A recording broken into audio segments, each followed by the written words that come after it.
Muito bem-vindos ao 20º Congresso de Previdência da APEPREM. Meu nome é Adalto Mariola, sou presidente do Instituto de Votuporanga e diretor regional da APEPREM.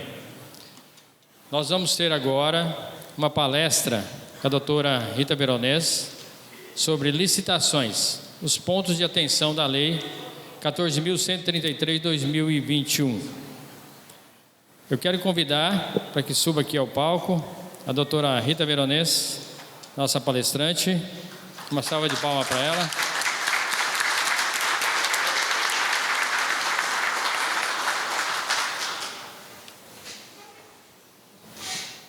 Doutora Rita, ela é conterrânea da minha cidade, Votuporanga.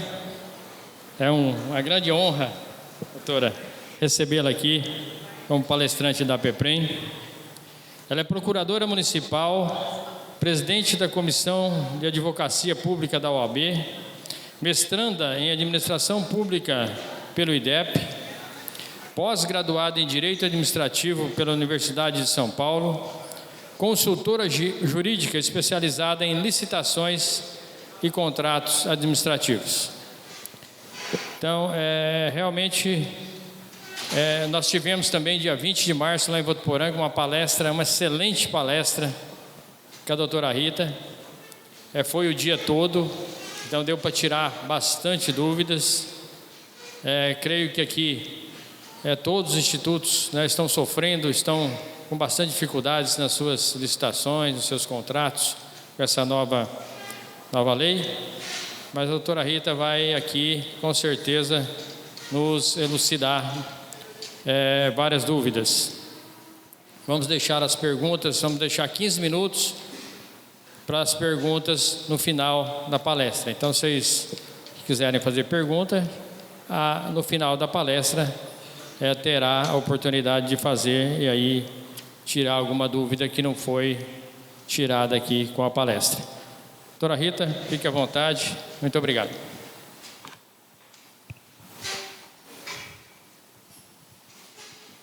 Olá, pessoal, boa tarde. Como estamos todos animados com a nova lei de licitação? Eu quero agradecer à APEPREM pelo convite, pelo honroso convite, agradecer a ABCPrev também por nos trazer aqui e para poder compartilhar com vocês esse novo marco. A gente está com uma série de novidades em relação às licitações. Ela é uma legislação que veio, de fato, impactar a administração e positivamente. Vocês vão perceber que eu sou uma defensora da 14133, sou otimista em relação à 14133 e a minha experiência é no Executivo. Eu sou procuradora do município de Uberaba, é um município médio, nós temos ali 350 mil habitantes e a gente licita muito. A gente tem, por média, ali umas 1.000 licitações por ano, processos de aquisição, processos de serviço por ano e mais uns 10 mil processos que ficam girando assim por conta da sua longevidade. Então, a gente tem uma gama grande de licitação e a minha visão é uma visão da licitação na sua integralidade. E aí, quando a gente entra dentro dos RPPS, das indiretas, das fundações e autarquias, a gente vai encontrar uma realidade de um corpo administrativo diminuto. A administração em si, ela tem as suas limitações, as suas dificuldades. E numa organização menor, ela vai ter mais desafios para poder vencer. Só que eu acho que é possível, gente. Eu quero que ao final fique essa mensagem de que é possível a gente pensar a licitação de uma forma diferente, como a nova lei veio propor para nós, fazendo de uma forma mais objetiva e mais resolutiva. Apesar dela incrementar a fase de planejamento, ela traz alternativas para nós que, ao final, o resultado é muito positivo. A proposta é falar sobre os pontos de atenção da nova lei. Vocês fiquem à vontade, ao final, depois, para a gente fazer os nossos questionamentos. O desafio é pegar essa estrutura grande que é a 14133 e trazer para dentro da realidade dos regimes próprios, dos RPPS. E existe uma parte que ela é essencial e a gente não pode fugir dela, que é a fase preparatória, a fase de planejamento. Então, embora a gente faça muito uso da contratação direta, a gente faça o pregão eletrônico em menos quantidade, a gente não usa, às vezes, todas as modalidades de licitação para a nossa realidade. a gente precisa, nos processos que a gente realiza, observar a fase preparatória, porque é o que vai dar segurança para nós que estamos ali assinando o processo, ordenando despesa. E eu falo com vocês aqui também como colega servidora, porque eu sou uma servidora pública e eu tenho uma preocupação em trazer essas seguranças para os meus gestores e trazer também resolutividade para a administração e para quem vai usufruir do serviço público que a gente está adquirindo através das licitações. Muito bem, pessoal. A nova lei de licitações, vocês já estão acostumados com essa parte introdutória, ela é um novo marco legal das licitações dos contratos. Ela foi publicada em 1º de abril de 2021 e, vejam, ela está vigente desde 1º de abril de 2021. E aí um ponto de atenção, ela já está vigente há 3 anos. E embora a gente tenha feito o uso dela agora de forma obrigatória em razão da revogação da 8666 em dezembro, no 30 de dezembro, também da lei do pregão e da RDC, a gente está fazendo uso dela, mas ela já está dentro do ordenamento jurídico há 3 anos. Isso quer dizer o quê? Que o legislador previu e pressupôs um período para que a administração pública, pudesse se organizar a nossa estrutura e as nossas demandas para a aplicação da nova lei. E o que a gente fez? A gente costuma deixar para a última hora, então agora a gente está trocando o pneu com o carro andando. Então, essa fase de implementação, ela é de fato um desafio, porque a gente tem novos instrumentos para executar dentro do processo licitatório e a gente não pode parar com as nossas licitações, mas para dar a legalidade, a regularidade dessa contratação, a gente tem que se adaptar ao novo processo de licitação.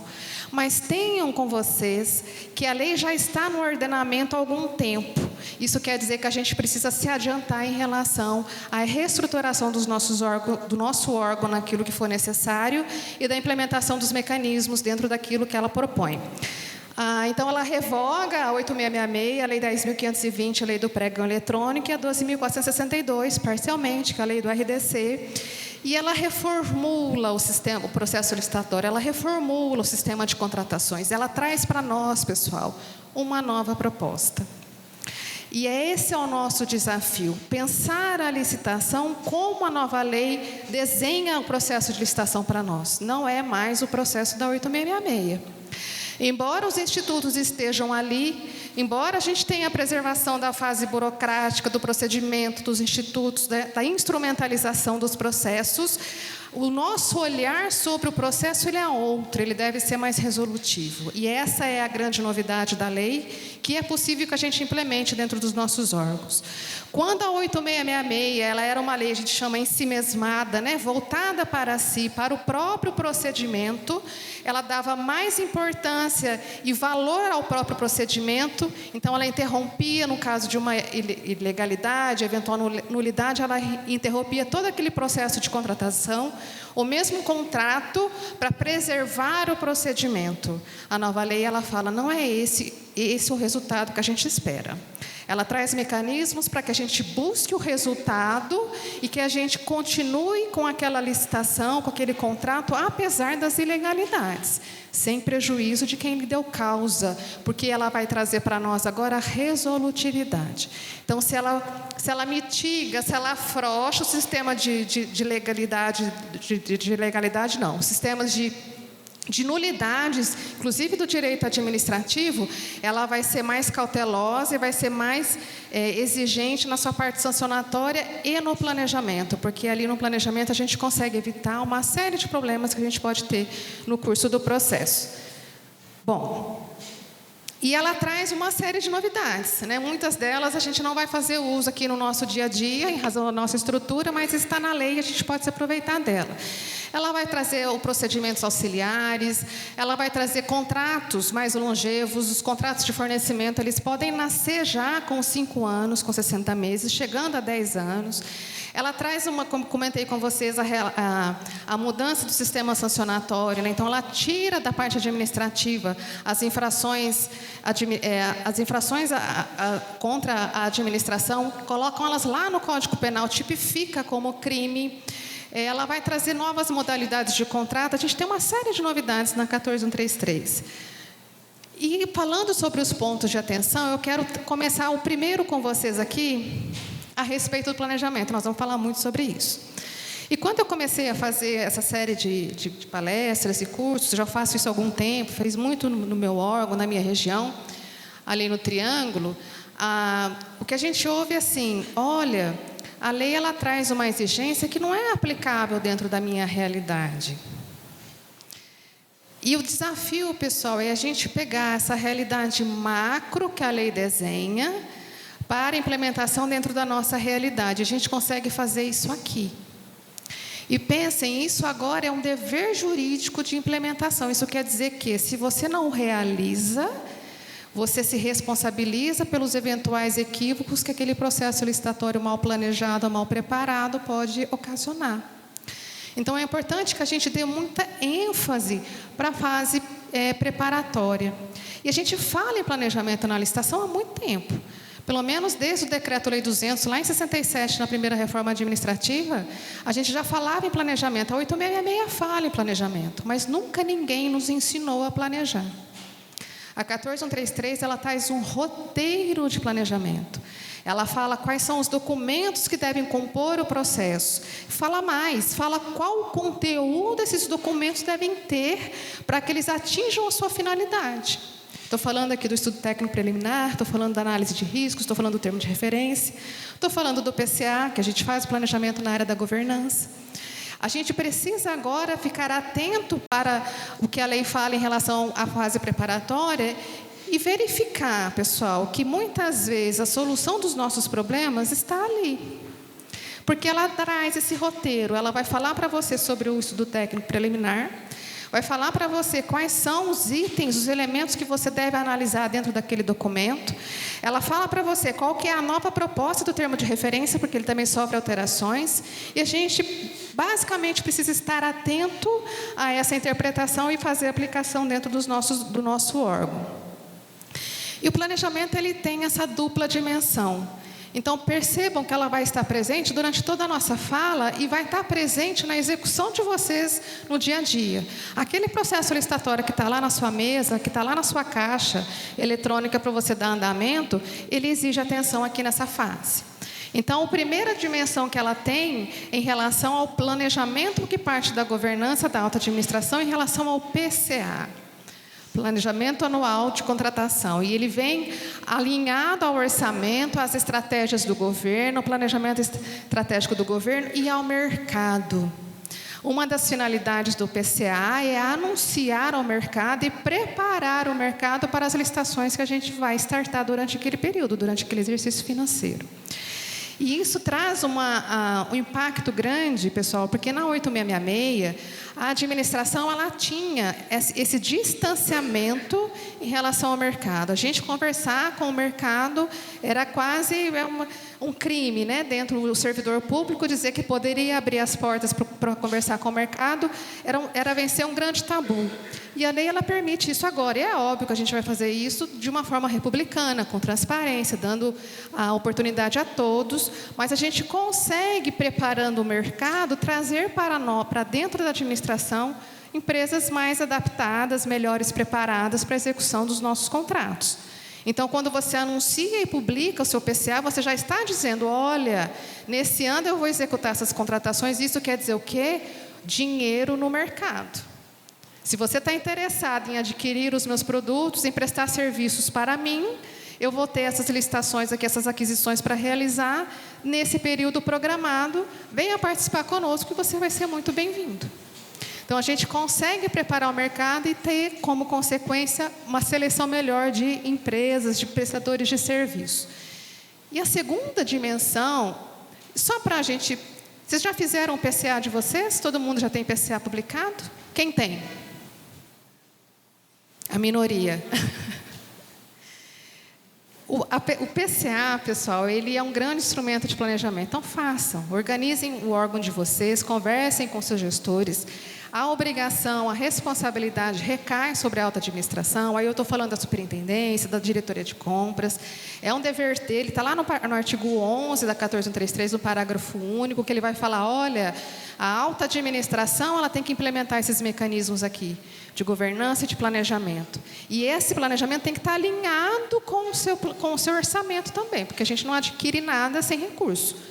Ainda mais na administração pública, né? Que a gente tem uma série de regras orçamentárias para poder seguir. Então, tenham muita atenção com isso e desenvolvam. Vocês vão trazendo qualidade para dentro do seu órgão com a realização do plano de contratação anual. Primeira dimensão do planejamento. Segundo, é a operacionalização do nosso planejamento no dia a dia, através dos documentos que vão compor esse processo licitatório, ou essa contratação direta. Estou falando do termo de referência, estou falando do estudo técnico preliminar. Aquele processo que está lá na sua mesa, que você tem que dar vazão a ele, porque o seu gestor está cobrando, porque seu órgão tem a necessidade de trazer aquele produto para dentro da sua administração, e a gente precisa dar resolutividade a ele. Ele não tem legalidade se ele não estiver composto por esses documentos, se ele não estiver instruído por esses documentos. A sua regulamentação, ela pode trazer alguns momentos em que ela vai eventualmente dispensar o ETP, dizer que ele é dispensado ou dispensável, diante de circunstâncias específicas. A gente não vai aprofundar isso hoje, porque a gente não tem o tempo para isso, não é proposta, mas você vai fazer isso mediante o regulamento que você tem para executar. Então, tenham muito cuidado na elaboração dos documentos de planejamento, pessoal, muito cuidado. E tenham em mente uma observação que eu vou deixar aqui. Estudo técnico preliminar, ele é diferente do termo de referência. São documentos que têm objetivos e finalidades distintas. E o maior erro que a gente vê no dia a dia das organizações é a gente executar o estudo técnico preliminar como se ele fosse um termo de referência, porque a gente foi condicionado pela 8666 a fazer um termo de referência. E pior, a gente traz todos os vícios que a gente tinha na realização do termo de referência na 8666 para dentro do nosso ETP, descaracterizando por completo o seu documento e não deixando que ele atinja os seus fins, os seus objetivos finalísticos. E aí eu estou dizendo a você que os nossos órgãos de controle, eles olham para o documento de planejamento não só pro forma, ele não quer saber se só está dentro do seu processo para preencher um requisito legal. Ele está olhando se o seu documento está atingindo a sua finalidade, ou seja, de fato você estudou aquela contratação e ela está em conformidade com a sua necessidade. O estudo técnico preliminar, ele atingiu a sua finalidade, e aí a gente vai ter decisões do Tribunal do TCE aqui de São Paulo, do TCE de Goiás, do TCE de Mato Grosso do Sul, dizendo que TCE de Minas, aplicando inclusive penalidade, multando gestores, porque a licitação não estava instruída com o ITP da forma correta e houve um prejuízo naquele processo licitatório. Então, quando o prejuízo ele se caracteriza por falha no planejamento, a equipe de planejamento e o gestor, porque a alta administração ela está envolvida agora na licitação, eles são responsabilizados. E os tribunais de controle, eles estão fazendo esse controle de finalidade dos nossos documentos. Então, tenham atenção com isso. E gravem, ETP não é termo de referência. No ETP eu vou fazer a análise, o estudo dos meus problemas e das minhas necessidades e encontrar uma solução. Eu não falo em objeto no estudo técnico preliminar. No estudo técnico preliminar eu falo em problemas e necessidades, ele vai afunilando para uma solução, ou seja, você vai chegar num objeto e lá no termo de referência você vai especificar esse objeto. Então tenham atenção com isso. Entendam a finalidade do estudo técnico. O objetivo é que a gente pense a licitação. O objetivo é que a gente pense o que nós estamos adquirindo. Porque a gente está condicionado a repetir os nossos processos de contratação sem saber de fato se a gente precisa daquilo ou não. Então, a proposta do planejamento e do estudo técnico preliminar é dizer qual é a necessidade que você tem. Por que você precisa dessa aquisição? Qual é o problema que você tem que resolver? Qual a melhor forma para encontrar essa solução? Quais as alternativas que o mercado me traz? Para que a gente encontre o melhor produto no melhor preço. Isso também é um ponto de atenção e uma novidade que a lei traz. Nós somos condicionados no pregão, pessoal, especialmente no pregão, buscar o menor preço. E com isso, a gente vai buscando... seria o melhor produto no menor preço, mas ele sofre uma disfuncionalidade que a gente vê na prática de anos de Lei 10.520, é a administração comprando mal, produtos de má qualidade e pagando um preço muito alto por isso. O que a nova lei traz de proposta para nós é o seguinte: O melhor preço está na vantajosidade que o objeto vai te trazer no seu ciclo de vida. E a gente faz isso aonde? Analisando no estudo técnico preliminar e concluindo no termo de referência. Estou dizendo a você que você pode imprimir agora qualidade técnica no seu objeto de contratação. Coisa que a gente ficava muito receoso de fazer no pregão eletrônico, a gente estava sempre perseguindo o mais barato. E o mais barato se apresentava muitas vezes no mais caro, porque ele não trazia qualidade. Então, a lei ela fala, um dos seus objetivos, está lá no objetivo da vantajosidade, fazer a compra no seu melhor preço, ok? Em relação ainda, a gente está falando ainda sobre o planejamento, e nós temos aqui no termo de referência, o nosso desafio no termo de referência, pessoal, é nos livrar dos vícios que a 8666 trouxe em relação à elaboração desse documento. A 14133, ela traz novos requisitos para a gente incrementar no termo de referência, e ele é um documento que decorre do estudo técnico preliminar. Então, vejam, o processo de contratação, e aí eu estou falando de contratação direta, ou eu estou falando de processo licitatório, ele é um ato coordenado de processos e procedimentos que seguem uma lógica, ele é interligado, um depende do outro, um decorre do outro. Então, o estudo técnico preliminar ele é o primeiro documento da fase de planejamento. O primeiro documento do planejamento do processo. O segundo é o termo de referência. Você passa pela análise de riscos e chega no termo de referência. Para que você possa completar o seu objeto com aquelas soluções que você encontrou lá no estudo técnico. Que ele vai pedir para que você faça referência ao ETP. Então, anotem aí, vocês vão lá no artigo 6º da 14133. O artigo 6º ele é ótimo, pessoal, é um artigo de conceitos. A 14133 ela traz isso para nós. Um artigo são 60 incisos só de conceitos dos institutos. Isso nos ajuda muito a entender o que a lei está pedindo para a gente, o que significa cada um daqueles institutos que a gente está executando na lei. Então, vocês vão lá no artigo 6º, no inciso 23, as linhas A a F, ali estão os requisitos e elementos para serem compostos dentro do termo de referência. Esses elementos serão complementados pelo artigo 40, parágrafo 1º, incisos 1 a 3. Então, você vai ter o seu termo de referência hoje, vai ser realizado conforme o inciso 23 do artigo 6º e o artigo 40, ok? Anotaram o dispositivo? Deixem de fazer, mudem, remodelem os modelos e os padrões de vocês, e a lei ela exige isso, sugere isso para nós, a padronização dos nossos procedimentos, dos nossos documentos, para que a gente possa imprimir uma qualidade a eles, porque a gente só padroniza aquilo que a gente estudou muito, aquilo que a gente verificou que é adequado para a nossa realidade, e a gente consegue dar uma celeridade na fase de operacionalização da lei. Então, a gente vai investir muito no planejamento e no plano operacional, segundo o plano de dimensão do planejamento, a gente vai dar mais efetividade para ele. A gente consegue fazer isso com a padronização, entre outros elementos, com a padronização dos nossos documentos. Então, vocês vão deixar o termo de referência de vocês configurado com os elementos que estão lá no 23 do artigo 6º e também com o artigo 40, parágrafo 1º. Combinado?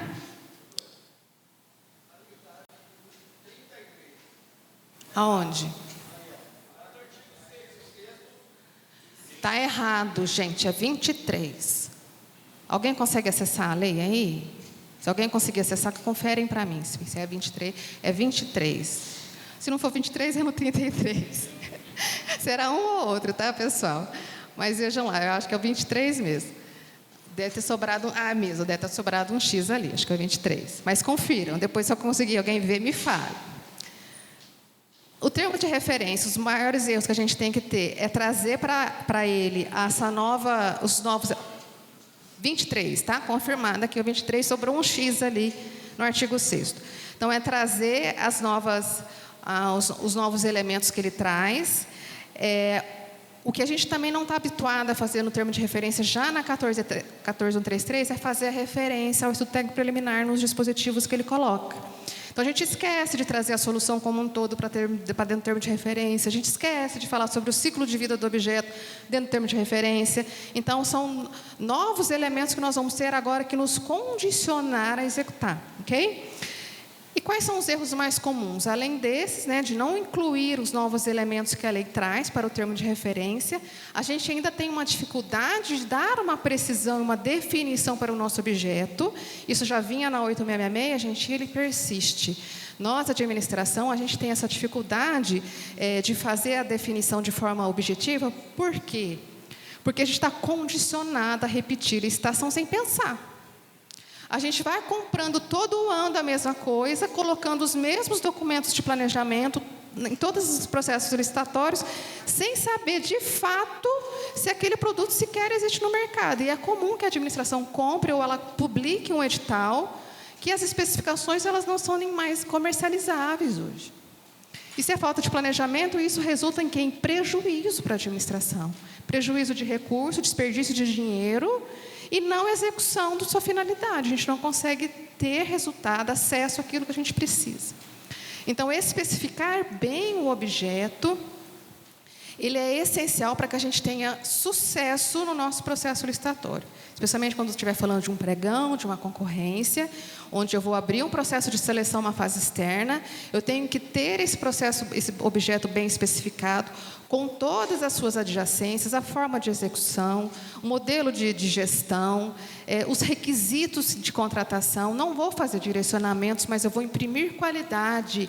Lembrem que um dos objetivos agora da nova lei é trazer a qualidade e buscar o melhor preço. Eu faço isso dentro do termo de referência. E justifiquem. Motivação. Tem jurídico aqui? Não? Tem jurídico? O que o jurídico pede sempre quando a gente recebe um processo? Motivem os pedidos de vocês, as solicitações. O que a gente vê de mais comum, às vezes, dentro do processo, é a dificuldade que o gestor tem, ou os órgãos de planejamento, de justificarem, de explicar o porquê que ele está tomando aquela decisão, porquê que ele precisa do edital daquele jeito, porquê que ele precisa daquele serviço da forma que ele especificou. E veja, você extrai a legalidade do seu processo se você tiver uma motivação bem elaborada, bem fundamentada. Quem fala isso para nós, pessoal? A LINDB. A Lei de Introdução às Normas do Direito Brasileiro, que estão incorporadas na 14133, vão lá no artigo 5º, lá nos princípios, na parte principiológica, ela incorpora todos os dispositivos da LINDB. Quando ela sofre a sua reforma no ano de 2018, ela traz um texto lindo para a administração. E ela vai falar do planejamento, ela vai falar da motivação e dizer que a motivação da administração ela é feita analisando as necessidades, a adequação e as consequências da nossa decisão. Então, quando a gente segue esse roteiro, e a lei vai trazer isso para nós, a gente consegue extrair legalidade, a resolutividade a muitos dos nossos problemas do dia a dia. Então, ainda mais para quem faz muita contratação direta, e essa é a nossa realidade, como a RPPS, fazer a contratação direta, a gente precisa, dentro de uma contratação excepcional, porque quando eu falo em contratação direta, eu não estou falando da regra. A regra é a licitação, a regra é a seleção de fornecedores. Quando eu passo para a contratação direta, dispensa ou inexigibilidade, eu estou contratando de forma excepcional. É assim que está na Constituição e é assim que está na lei. Quando a gente parte para a excepcionalidade da contratação, eu preciso de uma fundamentação, uma motivação mais detalhada. A gente vai fazer uso dela, é uma novidade que a lei traz, quando ela aumenta os valores, para que ela incentiva isso, mas ela tem que estar alinhada ao planejamento e tem que estar bem demonstrado. Eu demonstro isso através das minhas justificativas. Os mecanismos de governança, eles são mais uma novidade. Tem só mais 40 minutos, é isso? Os mecanismos de governança também são uma novidade, um ponto de atenção dentro da lei, ou seja, é o envolvimento da gestão. O gestor agora ele faz parte do processo licitatório. Ele tem que estar envolvido, isso quer dizer que ele tem que capacitar as equipes, ele tem que trazer uma qualificação de servidores, tem que promover a segregação de função. Ah, Rita, como é que eu vou fazer a segregação de função se eu tenho 2, 3, 4 pessoas dentro do meu órgão? Regulamente isso, pessoal. É possível a gente atuar de forma excepcional dentro da regra que a lei coloca, mas a gente tem que ter um regulamento que nos dê segurança jurídica para isso. Organize a sua estrutura, veja o que você pode implementar mais, sem comprometer a sua organização, converse com o seu município, com o seu ente, veja as possibilidades que você tem para conseguir dar um mínimo de segregação dentro da sua administração. Nós temos uma mudança no pregão eletrônico, esse é um outro novo ponto de atenção. A gente tem agora o mesmo rito para pregão em concorrência. O rito que a gente usa é o rito procedimental comum, ou seja, a fase de propostas, ela vem antes da fase de habilitação. O pregão eletrônico ele já era assim, e a lei 8666 trazia uma fase de diferença para a concorrência, né? Na concorrência a gente tinha a primeira habilitação de todos, aí depois a gente ia para o julgamento das propostas de todos, ou seja, aquele processo não acabava nunca, né? Era um processo que se seguia durante muito tempo. Agora a gente tem o mesmo rito, é o rito procedimental comum, tanto para o pregão quanto para a concorrência, ok? Então eu faço o primeiro julgamento das propostas, quer dizer, abriu a fase externa, você vai abrir a proposta, abrir a seleção dos fornecedores para começar os lances, receber as propostas. Habilitou a melhor proposta e você passa depois para a fase de habilitação.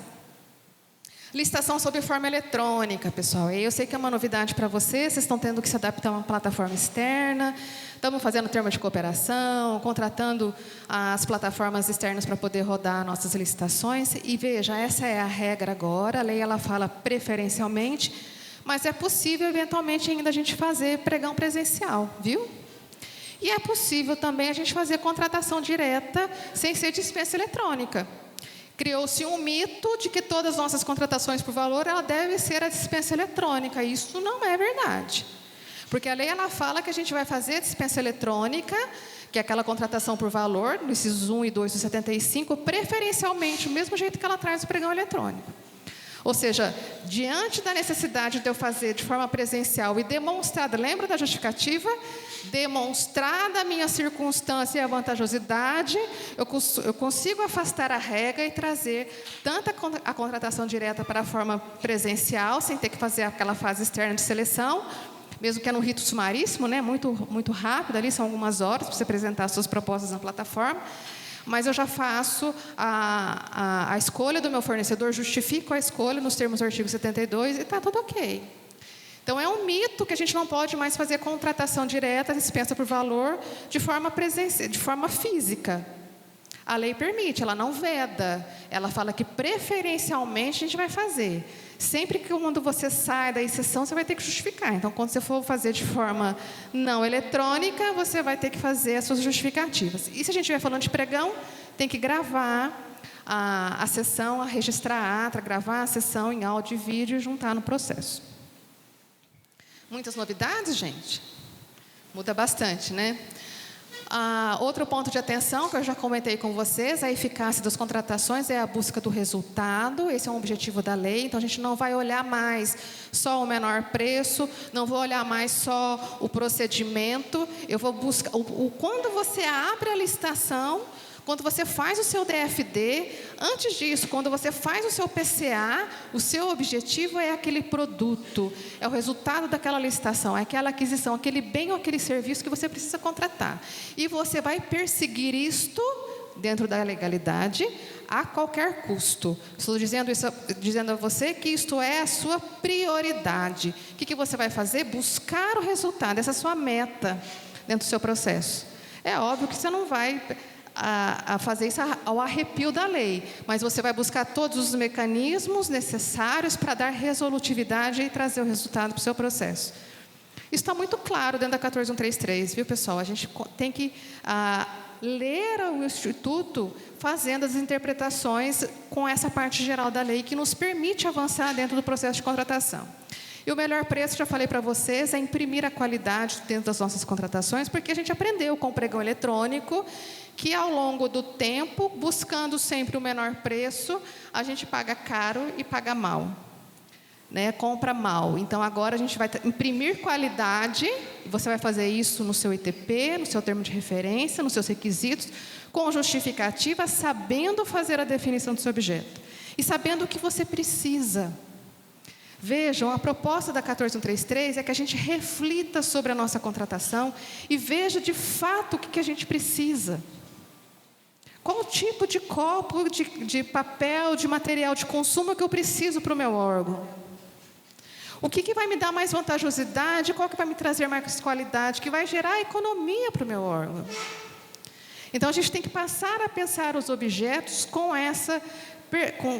dentro dessa vertente, dentro desse objetivo, ok? Na contratação direta, vamos fazer uma atenção aqui para a contratação direta, que é um instrumento que a gente usa muito. Ela deve estar alinhada ao seu planejamento. Então, lá no seu PCA, você já vai colocar lá o que você vai contratar durante o ano através de dispensa ou através de inexigibilidade. E como eu comentei com vocês, contratação direta ela é uma exceção dentro do sistema de contratações públicas. Por isso que a gente precisa redobrar o planejamento sobre ela e cuidar mais da nossa fase preparatória. Então, façam a inclusão do seu contratação direta dentro do seu planejamento anual e faça a demonstração da vantajosidade no afastamento da licitação. E o processo de contratação direta, gente, ele é um processo.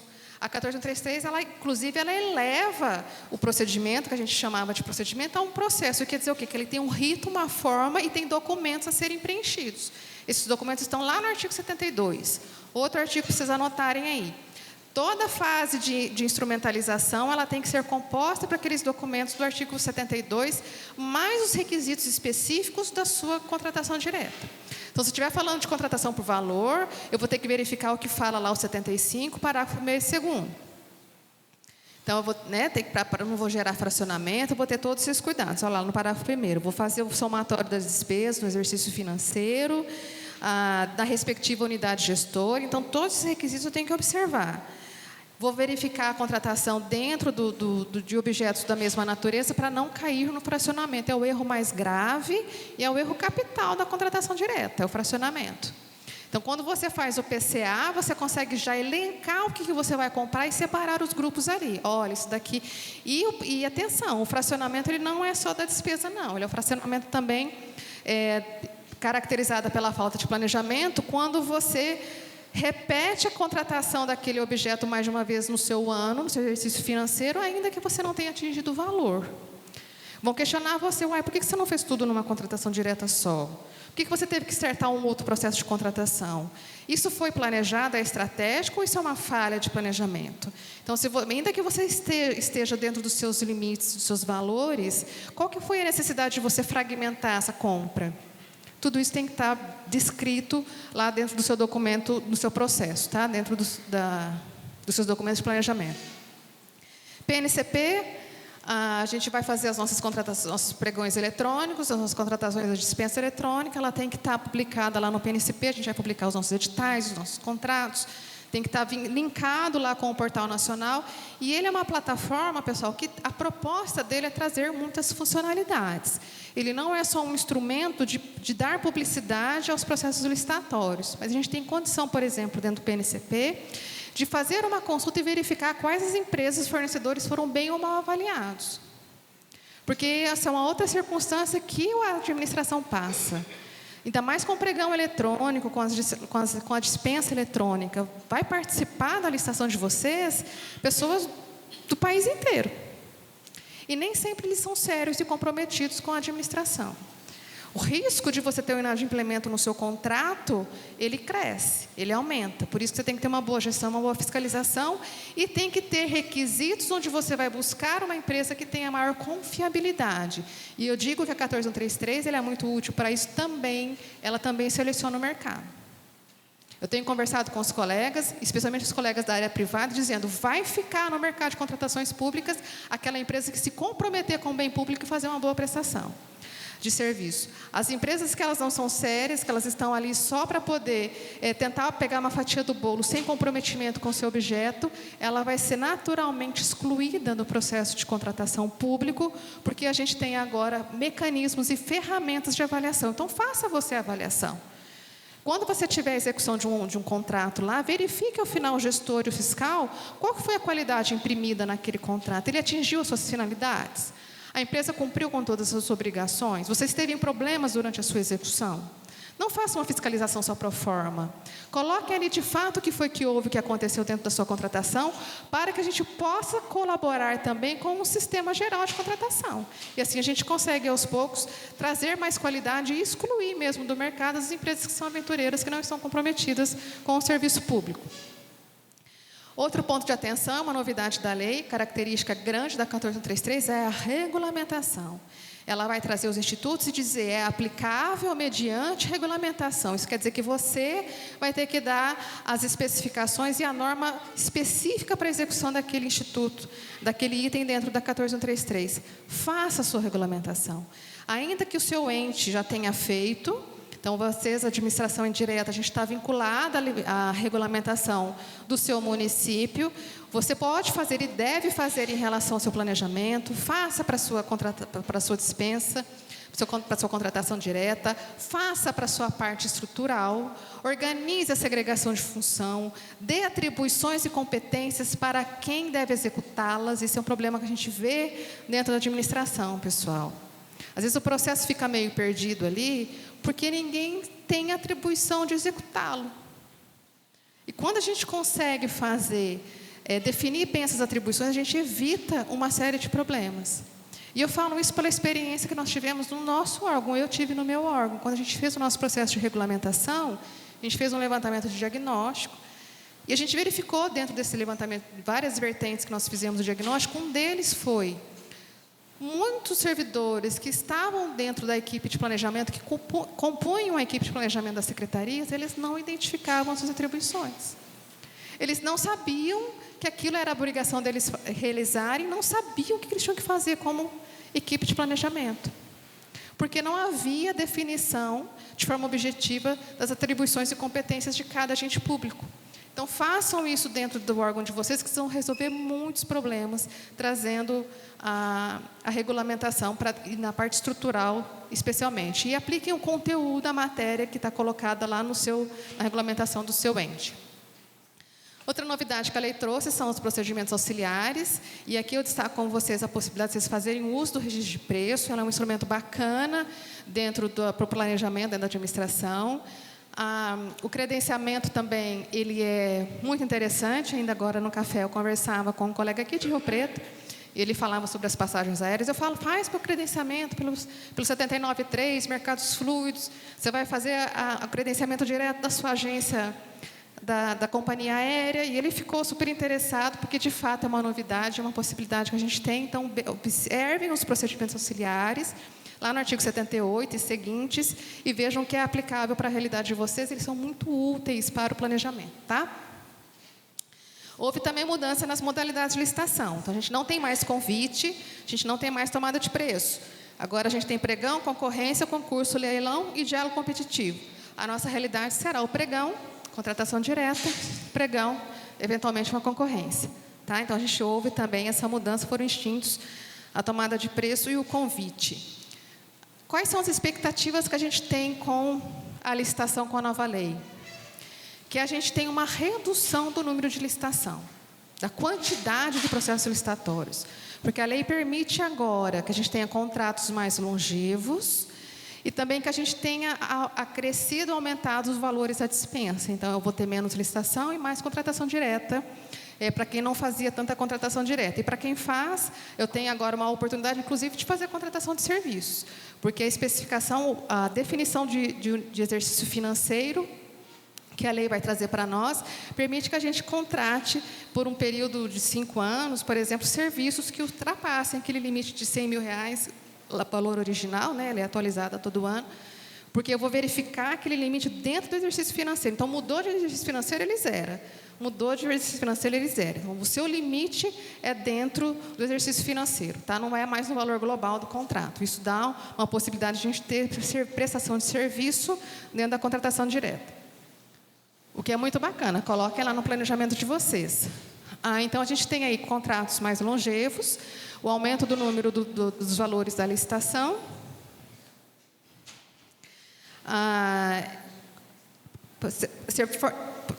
prestação de serviços contínuos, né? Serviços de fornecimentos contínuos. Eles já podem nascer com 60 meses, chegando até 10 anos. Contratos de prestação, transferência de tecnologias do SUS também são contratos de 10 anos. E a gente vai ter contratos de 10 e de 35 anos dos contratos de eficiência. São contratos que a gente não vai trazer rentabilidade para a administração e não está muito dentro da nossa realidade, mas isso é para demonstrar a vocês que a nova lei, ela traz a possibilidade, quando ela fala do resultado, ela está tentando ser mais objetiva. Quando ela aumenta o prazo dos contratos, ela está poupando força administrativa, porque há um investimento na execução da licitação. A gente tem uma equipe só para isso, a administração tem custos para isso. Fazer uma licitação é complexo, a gente corre o risco dessa licitação ela ser frustrada. Então, quando eu sempre estou diante de uma licitação, eu tenho desafios a implementar, e se eu tenho a possibilidade de fazer a manutenção de contratos, eu estou preservando o objetivo e não o procedimento, ok? Ela traz também os meios alternativos de resolução e controvérsias, né? A gente tem conciliação, mediação. Isso é uma novidade dentro da administração pública, a gente não tinha. Isso é muito bacana. Ela vai trazer também alterações lá no capítulo das irregularidades. Então, toda aquela parte que falava sobre os crimes contra a administração pública, elas foram retiradas dali, colocadas, tipificadas no Código Penal, e é mantido dentro da Lei de Licitações os crimes de repercussão administrativa. Tá? Então, a gente tem ali um rol, e vejam, pessoal, processo sancionatório. Tá? Então, ele tem agora, a gente tem que ter um cuidado também com o nosso processo sancionatório, porque a gente tem um procedimento novo a observar. E quando a gente faz esse procedimento, a gente tem que preservar o contraditório, a ampla defesa, dar à empresa o direito dela poder fazer as suas defesas dentro do processo, dar publicidade a isso. A gente tem que seguir o rito, porque muitas vezes a gente vai acontecer de ter uma empresa que nos trouxe um prejuízo, a gente vai tentar aplicar uma sanção, eventualmente a administração não segue o procedimento certinho e ela consegue reverter aquela situação, porque o procedimento não foi observado, não foi respeitado o contraditório pela defesa, e a gente tem que ter cuidado em relação a isso. Tá? E aqui a gente já vai caminhando para o nosso final, pessoal. Eu queria deixar essas considerações finais para vocês, dizendo que isso é só um pouquinho do que a lei faz, a gente não consegue aqui fazer o aprofundamento de tudo, mas ela traz novidades que vão impactar sim, de forma positiva, as nossas licitações. Então, há uma grande crítica de que a licitação hoje ela é mais burocrática, porque ela tem ETP, porque ela tem fase de planejamento. A gente pode otimizar o nosso ETP. A gente tem recursos e condições de fazer uma otimização operacional do nosso ETP. Mas a gente tem que fazer uma reflexão sobre o nosso processo licitatório. A proposta é essa. Planejamento para poder comprar melhor, planejamento para a gente ter mais sucesso na resolução dos nossos processos, problemas dentro da administração, e refletir o que a gente está contratando, refletir quais são as nossas dificuldades. Se atentem para a qualidade dos documentos de planejamento de vocês, porque o controle de finalidade ele está sendo executado pelos órgãos de controle. E invistam muito no planejamento na sua primeira dimensão, lá no PCA. Então, a administração, a gestão ela vai se envolver para que vocês possam operacionalizar a fase de execução do seu processo licitatório, deixar ele mais chão de fábrica, mais mecânico. A gente consegue fazer isso quando a gente tem uma boa fase estrutural. Boa fase no planejamento geral bem executada, PCA bem elaborado, fase de execução, os documentos, a forma de contratação já bem elaborada, para que ali na operacionalização a gente consiga andar mais rápido. É possível, a gente vai precisar se reorganizar e trazer um pouco mais de reflexão sobre as nossas contratações. Então, e o desafio que eu falo e deixo para nós do RPPS é justamente esse, pessoal. É trazer essa realidade macro da lei, porque ela é pensada para grandes realidades, para grandes administrações. Imaginem você o que é a Central de Compras do Governo Federal, que executa bilhões e bilhões e bilhões de reais e distribui todos esses bens e serviços para o país inteiro. Então, a lei ela é feita para essa estrutura macro. Entretanto, a gente tem que trazer para dentro de nós, porque ela é a obrigação, a gente não tem como fugir dela. E ela traz uma proposta muito positiva. A gente consegue fazer a adaptação do que ela exige para a nossa realidade mediante regulamento, pessoal. Regulamentem para que vocês tenham a segurança de poder fazer uma dispensa eventual de ATP, para fazer eventualmente modular os seus tipos de contratação, para fazer eventualmente um pregão presencial, para fazer eventualmente uma contratação direto com o seu fornecedor, sem precisar fazer a dispensa eletrônica. É possível, a lei permite. regulamente e justifique. Lembrem, especialmente para quem contrata muito através de contratação direta. Façam as motivações de vocês. Circunstâncias adversas, elas são justificáveis e executáveis mediante aquela proposta que a gente coloca. Então, a gente vai dizer, olha, a minha situação é essa, eu preciso disso por conta disso, as consequências de fazer e não fazer são esses, por isso estou tomando essa decisão. Você consegue extrair daí a legalidade para dar continuidade nos seus processos. Ok? Alguma observação? Mais um pouquinho? Você vai abrir perguntas ou não? Depois, no final. Então tá, pessoal, eu quero comentar com vocês, eu adiantei aqui o nosso prazo, que eu estou seguindo aqui o reloginho, a gente tinha só 15 minutos. Trazer algumas experiências práticas. Vocês querem compartilhar alguma coisa conosco? Trazer alguma dúvida?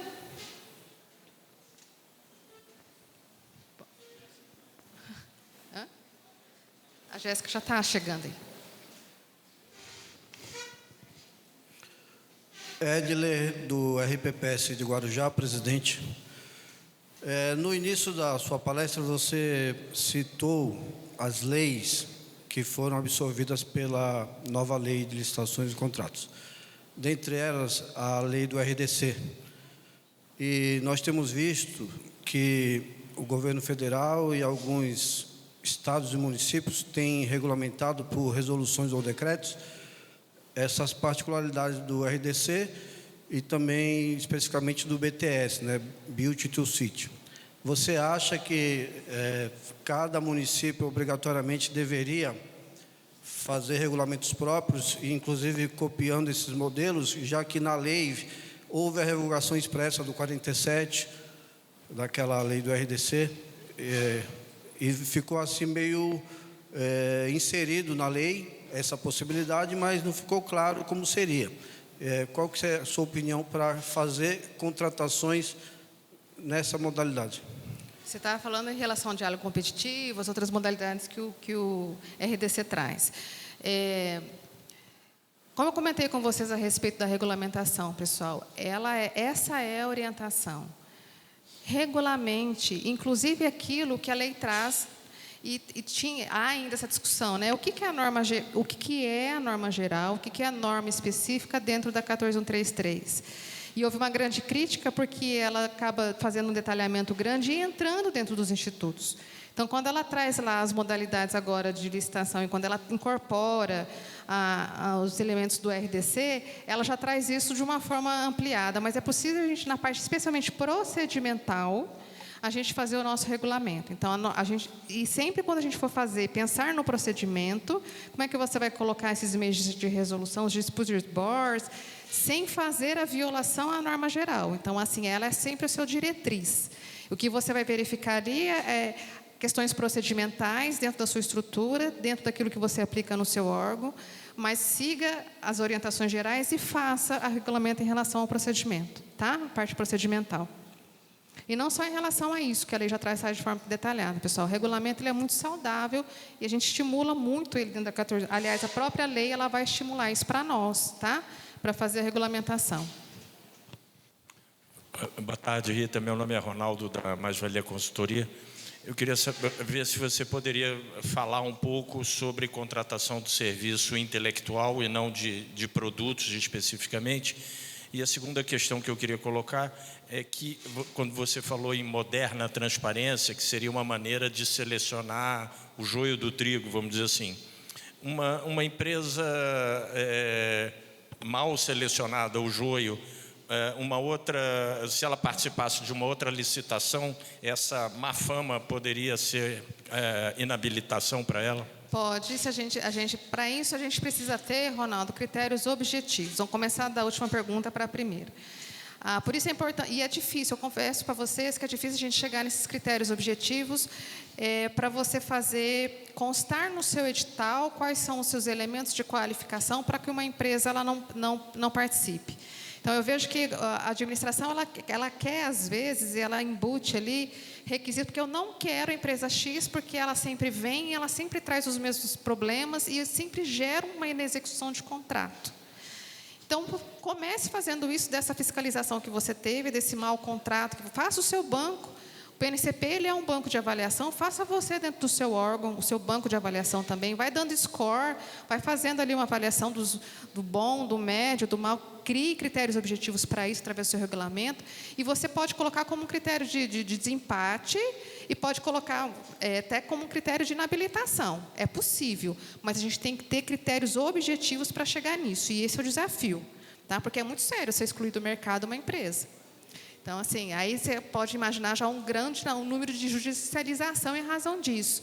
Mas se você tiver um processo sancionatório muito bem definido, demonstrando que ela trouxe prejuízos para você gravoso, você pode dizer, olha, esse objeto não pode correr o risco de ter uma empresa que não vai dar para mim a solidez de execução dele. A gente consegue fazer isso.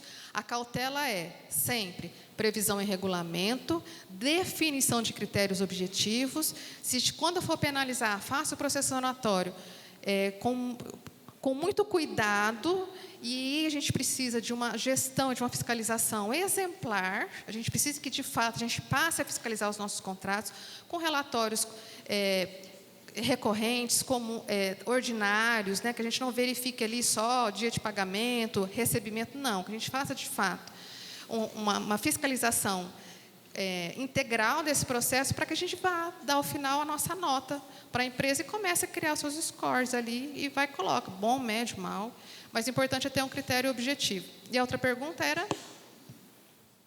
A contratação de serviços que não são serviços comuns, né? A gente pode fazer isso através de um processo. A gente tem técnica e preço, então, dependendo da possibilidade, você vai fazer uma concorrência. E a gente tem ampliado a possibilidade de fazer isso através da inexigibilidade de licitação. Então, quando eu vou demonstrar que aquele serviço tem um grau de especialidade que eu preciso para a minha administração, e eu vou fazer isso através da demonstração dos meus documentos de planejamento, eu consigo justificar o afastamento da licitação e fazer a contratação através de NEX. Então, isso é ampliado e é estimulado na 14133. Aqueles critérios rígidos que a gente tinha para a notória especialização dentro da 8666, eles se quebraram com a 14133. O legislador entendeu que a administração ela tem a condição de escolher aquele serviço especializado que melhor atenda a sua estrutura e a sua necessidade. Okay? É possível que a gente faça isso com demonstração dos requisitos que a gente quer e do grau de qualidade que a gente quer. É claro que a gente vai ter responsabilidade na hora de preencher os nossos documentos. Mas eu estou dizendo a você que hoje está muito mais fácil fazer a contratação por inexigibilidade para a contratação de serviços especializados do que era antes da 8666.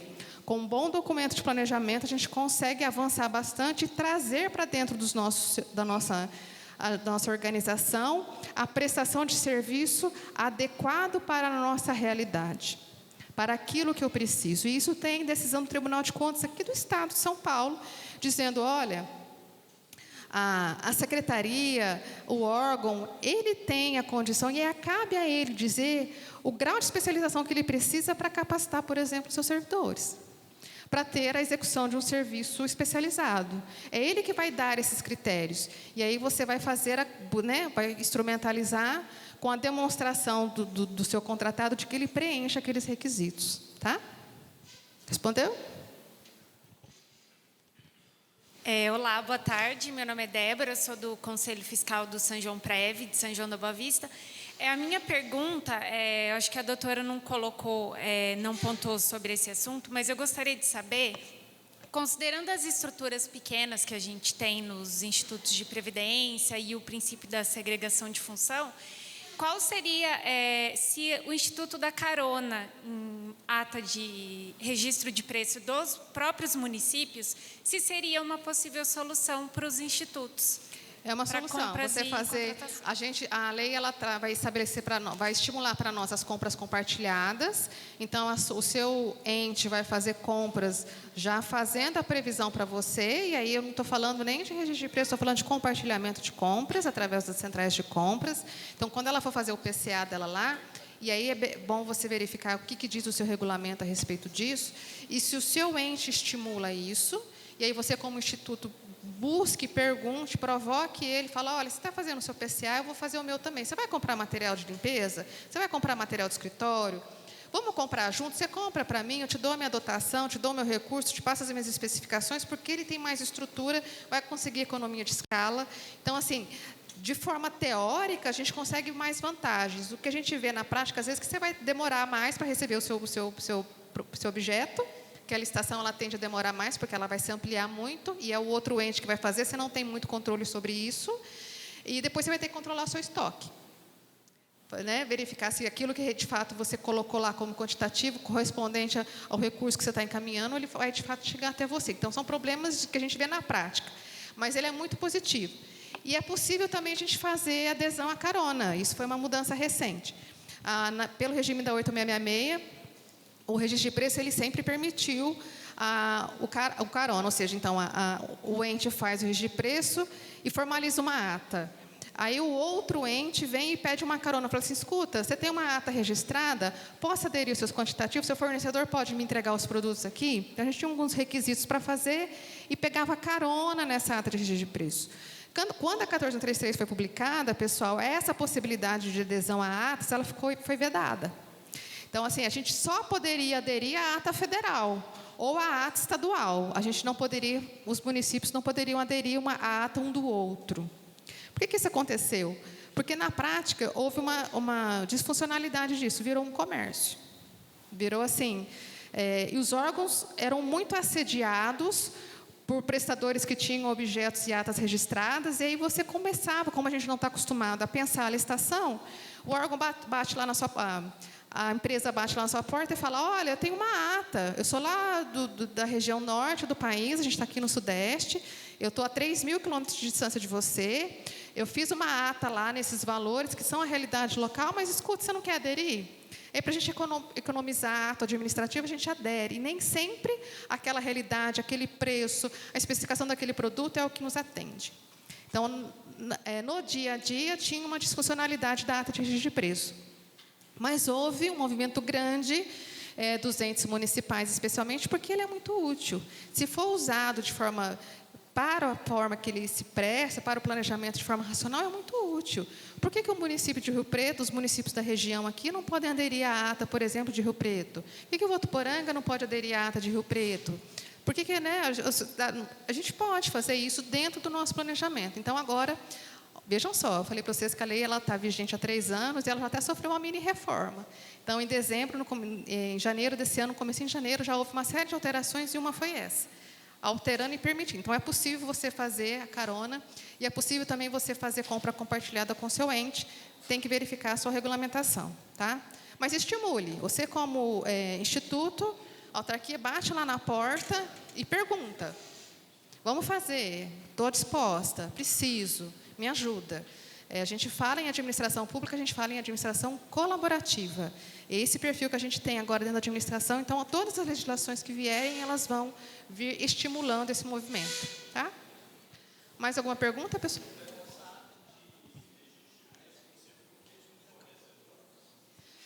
O fornecedor, no registro de preço, você vai registrar ali vários itens, depende, e você registra o seu fornecedor num quantitativo específico.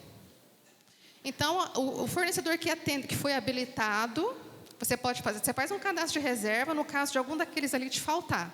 Então, no registro de preço, você tem que ter obrigatoriamente lá o seu cadastro de reserva. Mas você vai ter o seu fornecedor registrado. E aí, o registro de preço, a vantagem dele é que você não precisa... Ele não exige de dotação quando você faz o processo, só no empenho, porque ele é uma expectativa de compra. A ata não é contrato. Então, a ata você deixou preparado um fornecedor em condição de te fornecer quando você precisar. Então, ela é ótima para estoque regulador, ela é ótima para demandas variáveis, porque quando eu preciso da demanda, eu vou lá, eu já tenho toda a fase de licitação pronta, o fornecedor está registrado, habilitado, eu só vou empenhar e pedir o quantitativo. Olha, eu preciso disso, no valor já está registrado. Então, essa ata ele pode fornecer também, aderir, né, as pessoas vão aderir à carona. Tem algumas regrinhas para isso, tem que respeitar os quantitativos, o fornecedor tem que aceitar, mas é possível a gente fazer isso, tá? Ok, pessoal? Bom, Rita, em nome da PEPREM, nós queremos agradecer imensamente aí pela palestra. Agradecer também nossos parceiros aí, a BCPrev, que está com todo o time aqui, né, Adriano? A Rita é consultora da BCPrev, né? A BCPrev é uma empresa que vale a pena os institutos conhecerem os serviços que ela presta. Ok? Muito obrigado, então. Nós vamos para um café, voltamos às 18h15 com a palestra. Tá ok? Vamos até às 7h30, que terá um coquetel. Obrigada, pessoal.